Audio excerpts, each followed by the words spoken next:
दोस्तों नमस्कार, मैं उपेंद्र यादव बेरोजगारों की बुलंद आवाज में आप सबका स्वागत है। दोस्तों बहुत दिनों के बाद मैं लाइव आया हूँ। काफी लगातार लोग मैसेज और कमेंट करते रहते हैं कि आप लाइव आके कुछ चीजें बताइए। आपके बीच में आया हूँ, लेकिन मैं तमाम उन विषय को लेकर चर्चा करूंगा जो मैंने आज सुबह मैसेज के द्वारा आप लोगों को बताया था। जैसे मान लीजिए REET level first second, LDC panchayat Raj, LDC 2018 first grade second grade, SI headmaster का परिणाम और तमाम जो इश्यू को लेकर मैं आपके बीच में आया हूँ। और भी इश्यू है, लेकिन सबसे बड़ी बात मैंने एक चीज का मैं सबसे पहले जवाब देना चाहूंगा। जो तमाम लोग जो लाइव में जुड़े हुए लोगों को मैं बताना चाहूंगा। मैंने एक कमेंट देखा एक व्यक्ति का, उसने कमेंट कहा कि जिस प्रकार सेना के नाम पर देश के राजनेता राजनीति कर रहे, फोटो लगा कर उसी दुनिया में नहीं रहे, आप राजनीति कर रहे हो। उस व्यक्ति को जवाब देना चाहूंगा, बेवकूफ, रक्तदान मेरे लिए नहीं करवा रहा।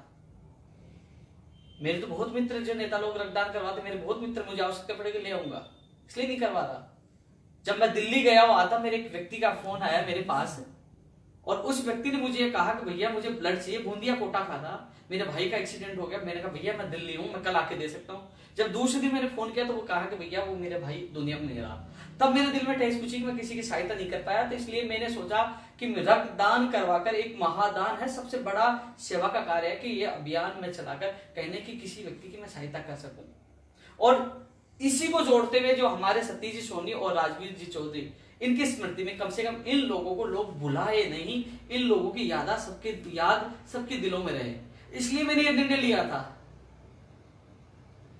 गलत आपने कमेंट किया, ये किसी की भावनाओं के साथ मत खेलिए। ये सबसे बड़ा महादान है। यदि हम लोग किसी की जिंदगी बचा सकते हैं, किसी का सहयोग कर सकते हैं, इससे बड़ा क्या होगा। आज आप कोई व्यक्ति पैसे वाला होता है ना, वो खरीद भी सकता है, उसको 1000 लोग खून देने के लिए आ जाएंगे, लेकिन जो गरीब होता है उसको कोई नहीं आता। इसलिए मैंने सोचा कि मैं जयपुर राजधानी में रहता हूँ, कई लोगों को कई बार फोन आते, जब मैं मना करता हूँ तो मुझे बुरा लगता है कि कहीं ना कहीं एक जो ब्लड है, एक रक्तदान कोई व्यक्ति हम कर रहे हैं, करवा रहे हैं, एक अनोखे फैल कर रहे हैं, किसी गरीब व्यक्ति की हम सहायता कर सकते हैं। उसको लेकर किसी ने कमेंट किया फोटो को लेकर, थोड़ी सी आप में इंसानियत है तो सोचना, क्या ये मेरे लिए है कि मैं किसके लिए कर रहा हूं। चलो कोई बात नहीं, मैं अच्छा ही जो भगवान का जो आशीर्वाद होता है, जो मुझे लगता है कि इसमें अच्छा है, वो मैं काम करता हूँ। किसी के बाप से डरने वाला तो हूं नहीं, मैं करता हूँ, सिनाट ठोक के करता हूँ, काम करता हूँ, क्योंकि मुझे लगता है कि इसमें उन गरीब लोगों की सहायता हो सकती है, उन गरीब लोगों का भला हो सकता है, उसके लिए मैं कार्य कर रहा हूँ। वो 5 अप्रैल का है। इस विषय में तो मैं अलग से वीडियो अपलोड करूंगा, लेकिन उसका कमेंट को देखकर मुझे बोलना पड़ा, जबकि मुझे आना था एलडीसी 2013 पंचायत राज की फाइल आज राज्य निर्वाचन आयोग से दिल्ली निर्वाचन आयोग के लिए उनका कांटेक्ट नोट चला गया अनुमति के लिए। ये बिग ब्रेकिंग न्यूज, एलडीसी भर्ती 2013 अब चल रही है कौन सी, 2019। कुछ लोग ये कहेंगे जब हमारा मैटर 2013 शिक्षक भर्ती का चल रहा था, जब इनका भी चल रहा था, इनकी तैयारी हो चुकी थी कि इनका रिजल्ट आने वाला है और हमारा कुछ भी नहीं था। संघर्ष ना लाजवाब था कि 2013 वाले आज साल भर से होने वाले हैं, वो आज नौकरी कर रहे हैं। इन लोगों बेचारों को आज भी संघर्ष के बदौलत अब उनकी नियुक्ति होगी, संघर्ष कर रहे थे। तो इन लोगों की परमिशन आज राज्य निर्वाचन आयोग से दिल्ली के लिए जा चुका है। और जो रीट लेवल 2 का गया हुआ था दोस्तों, रीट लेवल 2 की अनुमति 5681 और 5200 लोग वो जो पहले से कार्यरत थे, जिनका जिला परिवर्तन हुआ था। यदि किसी व्यक्ति को शंका हो तो पता कर लीजिए, जिस दिन आदेश होंगे तो वो संख्या भी आएगी। 5200 लिखे हैं, वो संख्या भी आएगी। कि जो मैं संख्या, जो तथ्य बताता हूं वो सत्यात्मक होती है, कोई जांच करके परखे तब पता लगेगा कि झूठ बोल रहा हूं गलत। इसलिए दोस्तों उसके लिए दिल्ली जो फाइल गई थी, उनकी जो भर्ती सेल बना हुआ है, उसमें हमारा जो मामला है लिस्टेड, यानी कि 8वें नंबर पर हमारी फाइल मामला लगा हुआ है।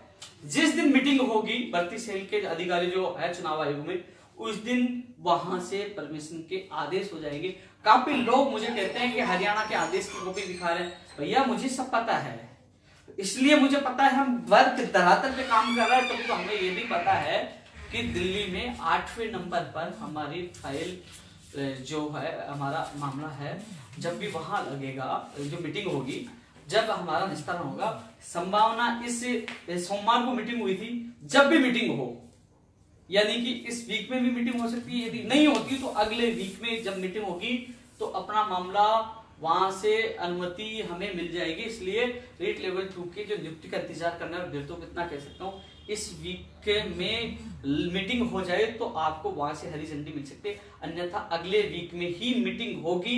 एक बार मीटिंग हो चुकी है तो अगले वीक में आपका काम हो सकता है, वहां से हरी झंडी मिल सकती है। मैंने आपको पहले भी कहा था कि 1 अप्रैल तक हम इंतजार करेंगे, यानी कि मार्च तक, फिर 1 अप्रैल के बाद हम 1 अप्रैल या कभी हमारा प्रतिनिधिमंडल जाएगा। हमारा कोई व्यक्ति गया था तो उन्होंने ये सूचना दी कि जहां मिले तो बोले आपका 8वें नंबर पे लगा हुआ है, ये आप लोगों के लिए है। आप लोगों ने इतना इंतजार किया, कुछ दिन और इंतजार करना होगा, लेकिन यदि लेट होती है, देरी होती है, तो मैं आप लोगों के लिए दिल्ली खुद जाऊंगा।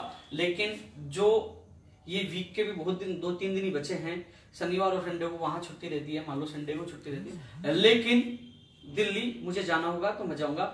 लेकिन इस वीक में मीटिंग हो जाए तो हो जाएगा, नहीं तो अगले वीक में मीटिंग होगी, इसमें आपका काम होगा। आपका 8वें नंबर पर ये लगा हुआ, आप ध्यान रखना जो बोल रहा हूं, तो अगले वीक में आपका काम होगा। इसमें नहीं हुआ तो, यदि मीटिंग हो जाती इसमें हो जाएगा, नहीं तो अगले वीक में होगा। ये आपके इस बात का सार निकला है।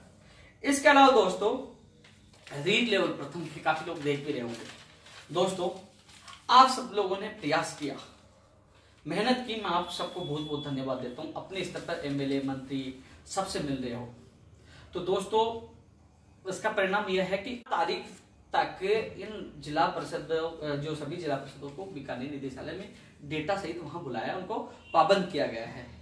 18 तारीख को सीएम ओएसडी से जब मैं, हमारा प्रतिनिधि मिलकर आया था, 18 तारीख को उन्होंने शाम को बात की थी। दोस्तों, जिला परिषदों को 19 तारीख को ही आदेश दे दिए गए थे कि आपको ये सारा डेटा 4 अप्रैल तक, जो समय तिथि तय की गई है, अंतिम डेट 4 अप्रैल है, 19 तारीख को ही आदेश दे दिया गया था कि इस तारीख को इस जिले को आना है, पूरा डेटा लेके आना है। कार्य ग्रहण करने वाले, कार्य ग्रहण नहीं करने वाले, अपात्र जो उपस्थित नहीं हो, सारी डिटेल मैंने आपको पोस्ट के माध्यम से बताई थी।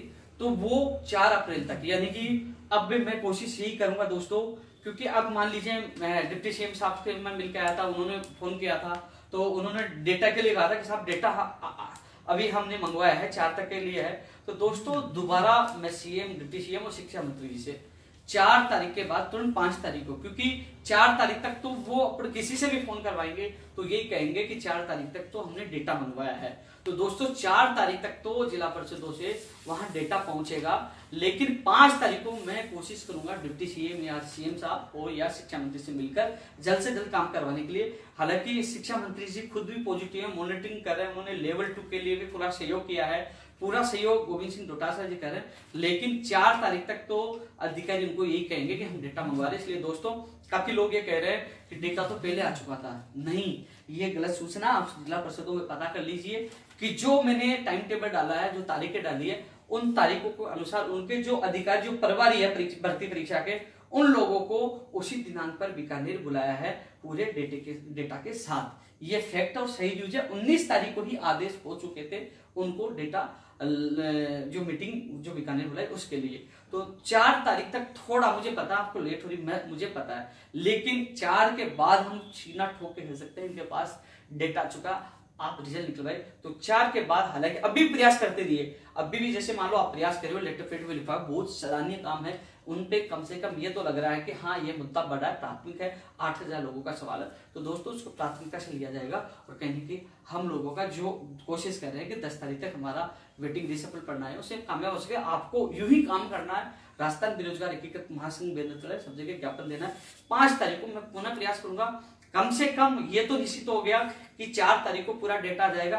क्योंकि दोस्तों एक चीज मैं बता दूं, निर्वाचन विभाग में अनुमति मांगी जाएगी परिणाम के लिए, तो वहां संख्या दी जाएगी कि इतनों पद, हमारे पास इतने पद खाली हैं, 26,000 लोग की भर्ती थी, इन लोगों को, इतने लोगों को ज्वाइनिंग दे चुके, इतने पद खाली है, इन पदों पर रिसफल और वेटिंग अनुमति देने की कृपा करें। तो दोस्तों वो पदों, ऐसा थोड़ी है कि रिसफल वेटिंग के लिए अनुमति दे दो, नहीं, वहां पदों की संख्या निर्वाचन विभाग में जाएगी, उसके बाद ही परमिशन मिलेगी। इसलिए दोस्तों सारे जो आंकड़े हैं, जो डेटा है, वो 4 तारीख तक आ जाएंगे। उसके बाद हम प्रेशर, दबाव और निवेदन प्रार्थना करके हम निर्वाचन विभाग में हमारी वो फाइल भिजवाएंगे परमिशन के लिए, जिससे वहां से अनुमति मिले, उसके पास आपका परिणाम जारी हो सके। इसलिए वो आंकड़े जो विभाग को देने हैं, निर्वाचन विभाग को, वो 4 तारीख तक प्राप्त होंगे। इसलिए प्लीज, मुझे आप लोगों का पता है, मैं आपको पता काम नहीं करा तो मुझे कैसे पता चला कि हमारे ये मीटिंग 4 तारीख है। मैंने आपको विवरण दिया है, आपको टाइम टेबल होता है, क्योंकि डिप्टी सीएम के मैं वहां गया था,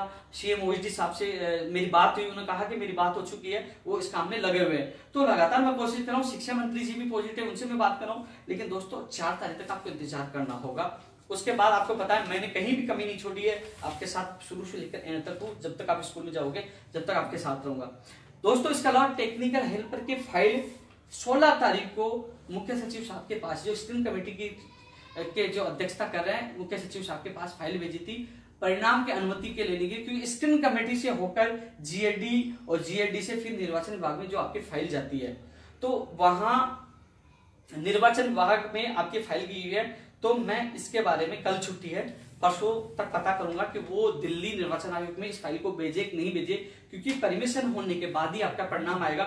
लगातार लोगों के फोन आ रहे थे कि टेक्निकल हेल्पर का परिणाम कब आएगा। हेल्पर 2 किसका? हेल्पर 2 है। हाँ, हेल्पर 2 का मामला था। हेल्पर 2 के लोग मुझे कॉल कर रहे थे बार बार। हेल्पर 2 के उन लोगों को मैं ये कह सकता हूँ कि आपकी फाइल 16 को गई थी। मैं कल के बाद मैं जाके पता करूंगा कि वो फाइल दिल्ली भेजी कि नहीं भेजी, क्योंकि दोस्तों कई बार फाइल चैनल से जाती है, जीएडी, मुख्य सचिव, स्क्रीनिंग कमेटी, फिर चुनाव, राज्य चुनाव आयोग, फिर दिल्ली चुनाव। तो वो मैं कोशिश करूंगा उस फाइल को जल्दी से निकलवा कर वहां से परमिशन आपको जल्द से जल्द मिली, जिसके बाद आपका परिणाम आए। लगातार लोगों को कॉल आ रहे थे, लेकिन परिणाम नहीं आने का कारण यही था कि आचार संहिता में उन्होंने परमिशन मांगी है। 16 तारीख को उन्होंने फाइल भेजी है। मेरे आज अधिकारी से बात हुई तो उन्होंने कहा 16 तारीख को हमने लेटर जारी कर दिया था। तो मैं कल तो छुट्टी है, उसके बाद मैं पता करता हूँ जाकर कि क्या स्थिति है, कब तक आएगा। जितना सहयोग होगा मैं आप लोगों के लिए करूंगा। दोस्तों एक पीटीआई भर्ती का परिणाम, एलडीसी 2018 का जो टाइपिंग टेस्ट और जो एनटीटी सहित कर्सिव भर्ती का परीक्षा परिणाम को लेकर पीटीआई वालों का भी फोन आ रहा था। तो दोस्तों कोशिश करूंगा, मैंने अभी थोड़ी देर पहले कार्यक्रम शुरू होने से पहले मैंने चेयरमैन साहब को फोन लगाया था, उनका फोन स्विच ऑफ बता रहा। मैं उनसे जल्द ही मैं उनसे वापस मिलता हूं कि हालांकि एलडीसी 2018 के बारे में तो उनका इंटरव्यू आ गया कि चुनाव के बाद होगा, लेकिन फिर भी जब मैं पीटीआई भर्ती के परिणाम के लिए रखूंगा और शायद मैं कल तक समय ले लूंगा, जब भी मिलूंगा तो आपके सामने मैं जो भी बात होगी आप लोगों को बताऊंगा कि पीटीआई वालों के काफी कॉल आ रहे हैं मुझे, तो मैं जाऊंगा। हो सके तो पीटीआई वाले लड़के मुझे संपर्क करने, जब मैं मिलने जाऊंगा तो आपके प्रतिनिधि मंडल को साथ ले जाऊंगा, जो भी, चाहे एलडीसी वाले हो चाहे कृषि परीक्षा वाले, जो भी अभ्यर्थी के साथ जाना चाहिए। तो कल मुझे कॉल कर लो दोपहर तक, मैं सुबह उनसे बात कर लूंगा, फिर वो मुझे समय देंगे तो मैं आपको मेरे साथ ले सकता हूँ और आपके सामने आपके मामले को लेकर मैं वार्ता करवाता हूँ।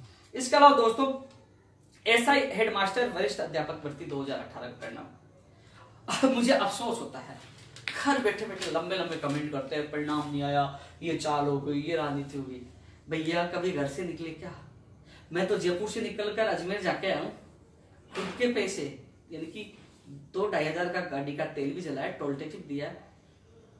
आप लोगों की सेवा ही तो कर रहा हूँ, पैसे तो नहीं मांगे किसी से, गया हूँ, आया हूँ, मिला हूँ, जो उन्होंने मुझे कहा मैंने आप लोगों को बताया।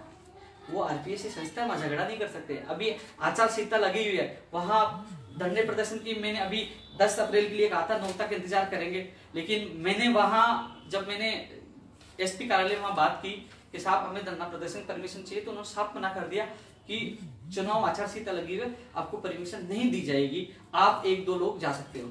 फिर भी मैं कोशिश करूंगा दोस्तों।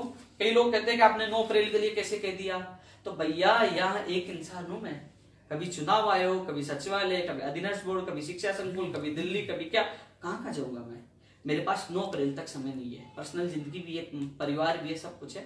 इसलिए मैंने 10 अप्रैल का समय दिया था। समय मिला तो, यह भी फिक्स नहीं, मुझे समय मिला तो 10 अप्रैल को मैं पुणे जाकर निवेदन करूंगा कि लड़के परेशान हो रहे हैं, एसआई का परिणाम दिया, न हेडमास्टर न वरिष्ठ अध्यापक भर्ती परीक्षा। कम से कम मैं कोशिश तो कर रहा हूँ, घर तो नहीं बैठा हूँ, जाके आपकी बात तो रख रहा हूँ, कम से कम आवाज तो उठा रहा हूँ। लेकिन घर बेटा आप कमेंट कर रहे हो, ये गलत है। कम से कम आपको साथ आना होगा, प्रयास तो कर रहा हूँ। उन लोगों ने पहली बार हम मिले, उनको कहा तो उन्होंने कहा कि इस वीक या अगले वीक में एसआई हेडमास्टर का जाएगा और अप्रैल में सेकंड ग्रेड का जाएगा। तो पहली बार मिले तो विश्वास तो करना पड़ेगा। दोबारा कहेंगे साहब आपने ये कहा नहीं है, ये क्या हो रहा है। हालांकि अभी मैंने सोशल मीडिया में देखा, कई व्यक्तियों से बात की कि पहले तो मुझे स्पष्ट कहा गया था कि इन भर्ती परीक्षाओं में न चुनाव आयोग से परमिशन ली जाएगी इनका परिणाम में, और न ही एमबीसी चाहे जो सवर्ण कास्ट का जो आरक्षण वो नहीं जोड़ा जाएगा, वो नई भर्तियों में जोड़ा जाएगा, वो उन्होंने कहा था। लेकिन अभी जो मैंने टीवी चैनल की भी मैं स्क्रीन को देख रहा था, पटिया की स्वर्ण आरक्षण को लेकर मामला फंसा हुआ है। लेकिन दोस्तों अब वहां जाने के बाद, मिलने के बाद ही स्पष्ट हो पाएगा क्या बात है। मैं खुद मिला था, मुझे स्पष्ट कहा था कि कोई आरक्षण पुरानी भर्तियों में नहीं लगेगा, हम परिणाम अप्रैल में इसका करेंगे वरिष्ठ अध्यापक भर्ती परीक्षा का, और इस वीक में या नहीं तो अगले वीक में एसआई और हेड मास्टर का कर देंगे। मैं फिर जाऊंगा, आपकी बात रखूंगा। लेकिन आप लोग, जिस दिन मैंने आप लोगों को कहा कि मैं अजमेर आ रहा हूं, आप आओ, कितने लोग आए? कोई नहीं पूछा। जब तुम खुद अपने परिणाम के लिए घर से नहीं निकलते हो, फिर मुझे कहते हो कि भैया क्या हुआ। रही बात सरकार की, भैया सरकार के पास जितने काम लेके गए किए हैं, अभी 2-3 महीने सरकार को बने हुए, क्या सरकार से हम दुश्मनी लेके सरकार से काम नहीं करवाना? आज हम प्यार से, अब जब हम लोग उनसे मिल रहे हैं, प्यार से सारा काम हो रहा है, हम सरकार के खिलाफ जाके हमें धरना प्रदर्शन करो फिर बैठो, तो कम से कम जब हमें सरकार के मुख्यमंत्री, डिप्टी सीएम, मंत्री नहीं मिले तब तो वाजिब है धरना प्रदर्शन, हंगामा, अनशन करना। मैं कह रहा हूं ना, जिस दिन सरकार बेरोजगारों की नहीं सुनेगी उस दिन उपेंद्र यादव फिर अनशन पे बैठेगा, फिर सड़कों पे आएगा, वही आंदोलन होगा और वही हंगामा होगा। लेकिन अब सरकार सुन रही है। मैं खुद अब दोबारा हेड मास्टर, वरिष्ठ अध्यापक भर्ती परीक्षा, एसआई भर्ती, तीनों परीक्षा को परिणाम के लेकर मैं एजुकेशन सेक्रेटरी, एजुकेशन मिनिस्टर से मिल रहा हूं, और कोशिश की है, मैंने पहले भी कहा है, सीएम साहब से मैंने समय मांगा है, और भी कई मामले, आपके मामले मैं मिल रहा हूं, आपकी बात रखूंगा। मुझे पता है आप दुखी हो, परेशान हो, लेकिन जहां मुझे समय मिलेगा, यानी कि सीएम से और या डिप्टी सीएम से या मैं एजुकेशन मिनिस्टर से आपकी बात रखूंगा। मुझे याद आप परेशान हो, जाऊंगा, बात रखूंगा, दमदारी से रखूंगा, और हो सके तो मैं आपको अवगत कराऊंगा। किस दिन मुझे समय मिलेगा तो आप भी आ जाना। इसलिए मेरा प्रयास जारी रहेगा। मैं सोता नहीं हूँ कि मैं घर बैठ के सो रहा हूँ, मैं हवा में फाइट कर रहा हूँ, नहीं, धरातल पे काम करता हूँ, और धरातल पे काम करता हूँ, उसका परिणाम आपके सामने होता है। इसलिए जब भी मिलूंगा आपको बताऊंगा। मैं कोशिश कर रहा हूँ कि थोड़ा सा और इंतजार कर लो। मैं शिक्षा मंत्री जी से मिल रहा हूँ, एक बार कल या परसों जब भी सब वो जयपुर में जाते ज्ञापन देख के मैं कहता हूँ सामने परिणाम जारी करवाए, सीएम से मिलने की कोशिश करूंगा। इसके अलावा फिर उसके बाद अपना आरपीएससी से। इसके अलावा दोस्तों, नई भर्तियों के लिए काफी लोगों को बुलाते हैं। दोस्तों चुनाव के बाद, चुनाव से पहले आपका चुनाव होने के बाद ही नई भर्तियां आएंगी। और जो मुद्दा हमने उठाया है कि कई लोग कहते हैं कि यार टेक्निकल विभाग, नर्सिंग विभाग, आईटीआई वाले कई बोले कि हमारा परिणाम, दोस्तों हमारी नहीं भर्तियां। तो दोस्तों आप लोगों को मैं बता दूं, मेरी मांग यही है कि प्रत्येक विभाग में, चाहे कोई सा भी विभाग हो, जितने लोग रिटायर्ड हो, उन विभागों में प्रति वर्ष भर्ती आनी चाहिए। अब देख थोड़ी देर बाद कमेंट आएगा कि हमारी भर्ती निकला हो। अरे भाई, प्रत्येक विभाग में तो आपका विभाग आएगा, आईटीआई वाले हो, कंप्यूटर शिक्षक भर्ती हो, जो तमाम विभाग है, जितने लोग रिटायर्ड हो, प्रतिवर्ष भर्ती आनी चाहिए। जैसे चुनाव समाप्त होंगे, हमारा लक्ष्य यही होगा कि हम सब मिलकर दबाव बनाएंगे कि जो लंबित भर्तियां हैं उनको भी पूरा करो, और इसके अलावा प्रत्येक विभाग में जितने लोग रिटायर्ड होते हैं उन पदों पर, जैसे फार्मेस्टिक की है 18 मई, जैसे 11 मई को जो पुस्तकालय अध्यक्ष की परीक्षा प्रस्तावित है, वैसे संभावना यही कि इन्हीं तिथियों पर आपके एग्जाम होगी। लेकिन ये इन्होंने कलेक्टर से समय मांगा है कि इस समय परीक्षा केंद्र उपलब्ध हो जाएंगे, वहां से सहमति मिलेगी। यदि तो आपकी परीक्षा 100% होगी। वैसे संभावना ये है कि चुनाव तो हो ही जाएंगे ना। हालांकि मैं अभी जब दोबारा मिलने जाऊंगा तो आपकी इन दोनों जिन भर्तियां चाहे पुस्तकालय अध्यक्ष उनके मैं और कंफर्म करूंगा कि क्या सहमति आपकी कलेक्टर से मिल गई क्या, मैं ऐसे ही आपको बता दूंगा। दोस्तों एक सबसे बड़ा सवाल, चाहे रीट शिक्षा भर्ती 2018 हो, चाहे 16 हो, चाहे पुस्तकालय अध्यक्ष का मामला हो, चाहे पीटीआई भर्ती हो, लोग फर्जी डिग्रियां बाहर से पैसों में खरीद कर लेके आ रहे हैं। और जिस दिन मेरी चली, जिस दिन मेरा दाव चला, उस दिन सबसे पहले मैं जो मांग कर रहा हूं सरकार से, युवा बोर्ड बनाया जाए, और युवा बोर्ड का चेयरमैन कोई भी बने, एक्स बने, वाई बने, मैं बना, कोई भी बने। जिस दिन बन गया तो सबसे पहले काम यही होगा कि इन सारी डिग्रियों की जांच होना, और फर्जी अभ्यर्थियों के खिलाफ कार्रवाई होना, और फर्जी संस्थाओं के खिलाफ कार्रवाई होना। फर्जी अभ्यर्थी खुद के साथ भी धोखा कर रहे हैं, और जिन लोगों को जहां काम करेंगे, जिन लोगों को पढ़ाएंगे, उनके साथ भी गलत काम होगा, तो उनका भविष्य बिगाड़ेंगे। तो इनके खिलाफ सख्त कार्रवाई। मुझे याद है, मैं भूला नहीं हूँ, बाहरी राज्य वाला कोटा, क्योंकि 3 महीने हुए कई, क्योंकि मैं उलझ गया था, रील 26 वाले पीछे पड़े थे, कभी कौन कभी कौन कभी कौन। तो अब मुझे याद है यूपी का जो हाल है, पीटीआई भर्ती में जो बाहरी राज्य वाले कितने लोग आए, हजारों की संख्या में आए, और यूपी में हमारे लोगों को भगा दिया गया। वो दर्द मुझे याद है। मैं राजस्थानी हूँ, राजस्थान के अभ्यर्थियों का दर्द समझता हूँ, इसलिए बाहरी राज्य का जो मामला मैंने उठाया था सर्वप्रथम, उसको मैं नहीं भूला हूं। मैं जब तक मेरे अंदर सांसें हैं, इस मुद्दे को जल्द से जल्द पूरा कराने के लिए लड़ूंगा। कई मामलों को लेकर मैंने जब आवाज उठाई तो मुझे जेल में डाल दिया गया था। बस तुम लोग सड़कों पे हो तो समय तो मामले हल हो जाते। बाहरी राज्य का कोटा हो, चाहे प्रमाण पत्र का मामला हो, चाहे वेटेज का मामला हो, कई ऐसे मामले थे, गंभीर थे, जिन्होंने उन मामलों ने जो कई सैकड़ों हजारों लोगों की जिंदगी बर्बाद कर दी। खैर कोई बात नहीं, फिर से हमारा संघर्ष इन सब मांगों को लेकर जारी रहेगा। दोस्तों, जोधपुर हाईकोर्ट में रीट लेवल प्रथम की हमने याचिका लगा रखी है। जब भी सुनवाई हो आपको मैं बता दूंगा। अभी कल परसों मैंने फिर एडवोकेट ने कुछ मेरे से डॉक्यूमेंट मांगे थे, मैंने वो भेज दिए हैं, कुछ एविडेंस मांगे वो मैंने भेज दिए हैं, वो उनको पुटअप करने वाले। शुक्रवार को इस मामले की सुनवाई है। दोस्तों एक चीज बता दूं, जब मैं सुभाष गर्ग साहब से मिला था मंत्री जी से, तो उन्होंने कहा था कि उन्होंने डीओबी का सर्कुलर का हवाला देते ऐसे कर दिया। तो मैंने बताया ऐसा कोई सर्कुलर ही नहीं है। तो उसने कहा हाँ मैं देखूंगा, कोशिश करूंगा कि आपकी ये रीट लेवल 2 संस्कृत विभाग 2017 के साइंस में की पदों पर द्वितीय जो सूची एक और आए। तो मैंने कहा साहब हम कोर्ट में जाएं तो यदि कोर्ट से आदेश करवा ले, बोले कि हाँ फिर मैं डिवीजन बेंच में इसको अपील नहीं करवाऊंगा, मैं उस फैसले को मान लूंगा। तो मुझे पता था कि वो चुनावों में बिजी रहेंगे, कौन से अधिकारियों की मीटिंग लेंगे, जब तक तुम कोर्ट से फैसला करवा लाएंगे कम से कम कह देंगे आपने कहा था ये कॉपी लो करो, फिर कोई बहाना नहीं रहेगा ना मंत्री जी के पास भी। तो शुक्रवार को संस्कृत विभाग की लेवल 2 साइंस मैथ वाली सुनवाई लगी। एडवोकेट अनुगण जी इसमें हमारी पैरवी करेंगे। शुक्रवार को इस मामले की सुनवाई होगी। 2017 वाले लोग मुझे मैसेज करके पूछे, उनका जवाब आप लोगों को मिल गया। 2016 रीट वालों को इतना कहना चाहूँ, मेरे पास आए थे, उन लोगों ने मंत्री जी ने कहा था चुनावों के बाद मेरे पास आना, मैं समीक्षा करवा कर इसमें डीबी में नो अपील के लिए इसको मामले को बदलेंगे। तो दोस्तों जैसे चुनाव समाप्त हो 2016 वाला है, मैं आपके साथ जाऊंगा, आपकी बात रखूंगा। 2018 वाला जो एक ही विषय बार बार होने वाला, इस संबंध में सारे अभ्यर्थी आए थे।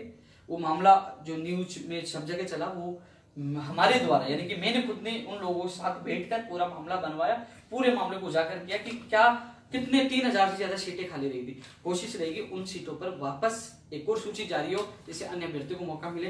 दोस्तों अब चुनावी माहौल है, लेकिन मैंने आप लोगों से वादा किया कि मैं पूरा दम लगा दूंगा, पूरा प्रयास करूंगा, और भगवान का आशीर्वाद है अभी तक सारे प्रयास सफल हुए और आप लोगों को चेहरे पे खुशी आई। सेकंड गेट 2016 वाले मुझे कमेंट कर रहे थे कि भैया हमारी वेटिंग, भैया जो कोर्ट में जा रहे हैं ना उनकी सबकी निकाल रहे हैं, कोर्ट में तो तुम्हें जाना पड़ेगा, मैं थोड़ी जाऊंगा। क्या आप 16 को भूल गए? भैया जो विषय वाले गए उनकी सबकी निकाल दिया, आपको जाना होगा। मेरे पे कमेंट करने की सिर्फ आपकी वेटिंग नहीं आएगी। इसके अलावा दोस्तों अभी लंबा लाइव हो गया होगा मेरे साथ। रविंद्र किसी का कोई मैसेज हो? नहीं L1 के बोल दे। L1 वालों को मैंने बता दिया भाई, आपको प्राथमिकता से ले रखा।